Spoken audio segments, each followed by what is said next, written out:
앵커 브리핑 시작합니다. 빙하기, 미분양의 무덤, 대구 부동산 시장의 동향을 가리키는 표현들입니다. 대구의 아파트 매매 가격은 전국에서 가장 큰 폭으로 하락하며 65주째 하락세를 보이고 있습니다. 국토교통부가 발표한 2024년 12월 주택 통계에 따르면 전국 미분양은 수도권이 16,997호, 지방은 53,176호로 약 3배가 넘습니다. 이 중 대구의 미분양은 8,807호로 경기도에 이어 전국에서 두 번째로 많습니다. 다 짓고도 분양하지 못한 집을 이른바 악성 미분양으로 부르는데요. 2024년 12월 기준 준공후 미분양은 전국이 21,480호로 10년 11개월 만에 최대치를 기록했습니다. 특히 악성 미분양의 80%인 17,229호가 지방에 몰려 있고요. 이 중에서도 대구의 준공후 미분양은 2,674호로 17개 시도 가운데 가장 많습니다. 악성 미분양이 해결되지 않을 경우에는 건설사의 유동성 위기로 이어져 경제 회복도 지연됩니다. 이처럼 건설 경기가 심각한 침체에 빠지자 정부는 지난 19일 악성 미분양 물량을 매입하는 대책을 내놨습니다. 한국토지주택공사, LH를 통해 지방의 준공후 미분양 아파트 3,000가구를 매입하고 임대 아파트로 활용하는 방안입니다. 이와 함께 비아파트에만 허용 중인 매입형 등록 임대를 확대하고 기업 구조조정 부동산 투자 회사인 CR리츠를 상반기에 출시해 지방 미분양 물량을 해소하겠다는 계획입니다. 그렇지만 이번 정부 대책은 지방의 미분양을 해소하기에는 역부족이라는 지적이 곳곳에서 나옵니다.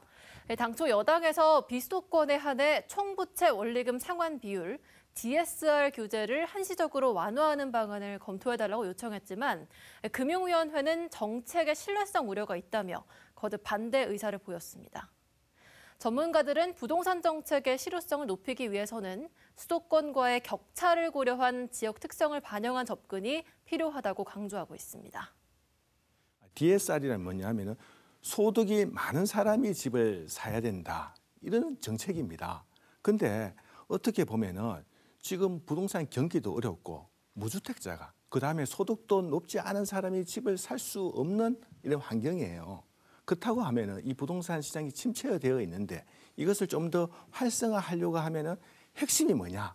우리가 대출 규제를 좀 완화해 줘야겠고 그다음에 세제 부담을 완화시켜줘서 이 수요 촉진을 해줘야 되는데 이 알맹이는 빠져 있고 그래서 우리가 시장에서는 이번에 속빈 강정이다. 사실 알맹이가 없는 부동산 정책이다. 이렇게 평가를 하고 있습니다.